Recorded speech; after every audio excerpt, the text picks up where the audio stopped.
शांति। शिव बाबा ज्ञान के सागर, हम अज्ञान नींद में सोई हुई आत्माओं को आकर जगाते हैं, वापस घर जाने का रास्ता बताते हैं और हमें श्रीमत देते हैं। आज के महावाक्यों में भी हमने बाबा की कई प्रकार की श्रीमत सुनी। आइए रिवाइज करते हैं आज 26 अगस्त 2021 के महावाक्यों को। हम बच्चे क्या जानते हैं? थोड़े समय के अंदर ड्रामा प्लान अनुसार सारा कार्य होना है। यह भारत स्वर्ग था, ब्रह्मा है प्रजापिता। जो समय पास होता जाता है हूबहू ड्रामा चलता रहता है। जो सेकंड बीतता है वह ड्रामा में नूंद है, फिर ऐसे ही रिपीट होता है। हम ट्रांसफ़र हो रहे हैं, हम पाठधारी हैं। सेंटर्स पर माया के विघ्न बहुत पड़ते हैं। शिव बाबा संगम युग पर आकर क्या करते हैं?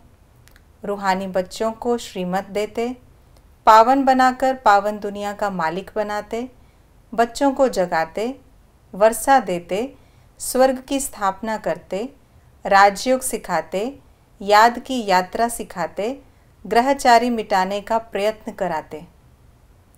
बाबा ने भारत के बारे में क्या कहा? यह भारत ही स्वर्ग था। भारत बहुत शानदार था।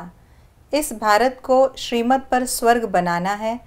भारत का आदि सनातन देवी देवता धर्म है मुख्य। बाप भारत में ही आते हैं। परमपिता परमात्मा का जन्म यहाँ ही होता है। भारत में ही शिव जयंती मनाते हैं। हमको ये भारत भूमि बहुत प्यारी है। प्रेरणा क्या है? प्रेरणा से स्थापना नहीं होती, प्रेरणा से कोई आवाज़ नहीं होता। लोग समझते हैं शंकर प्रेरणा से विनाश करता है। प्रेरणा से विनाश नहीं होता, प्रेरणा शास्त्रों का अक्षर है। बाबा ने हमें किन बातों की सावधानियां दी हैं? माया बहुत फंसाने की कोशिश करेगी, लेकिन तुमको फंसना नहीं है। देह अभिमान में नहीं आना है। अपने को आत्मा समझ बाप को याद करना है। माया के धोखे से बचते रहना है। किसी भी बात में संशय नहीं लाना है।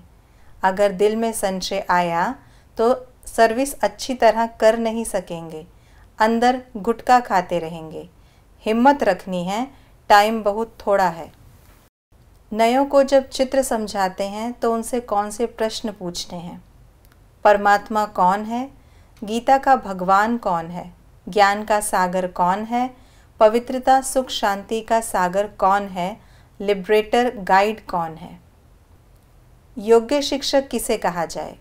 योग्य शिक्षक उसे कहेंगे जो अपने शिक्षा स्वरूप द्वारा शिक्षा दे। उनका स्वरूप ही शिक्षा संपन्न होगा। उनका देखना चलना भी किसी को शिक्षा देगा। वे अपने श्रेष्ठ कर्म, श्रेष्ठ संकल्प की शक्ति से औरों को अनुभव कराते हैं। हम बच्चों को धारणा किन बातों की करनी है? माया से सावधान रहना है। अपनी उन्नति के लिए विचार करना है। नाम रूप में कभी नहीं फंसना है। एक कान से सुन, दूसरे से निकालना नहीं है।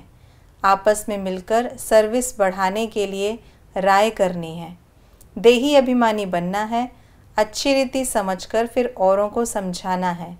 सबको रास्ता बताना है। ये थी आज की मुरली की विशेष बातें।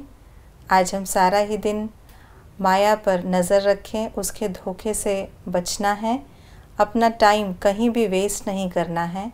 और बाबा ने जो हमें बातें बताई हैं, जो श्रीमत दी हैं, उन्हें धारण करना है, सुन के अनसुना नहीं करना। कमेंट बॉक्स में लिखकर हमें अवश्य बताइएगा आपको आज की मुरली से कौन सी बात अच्छी लगी जो आप धारण करेंगे। ओम शांति।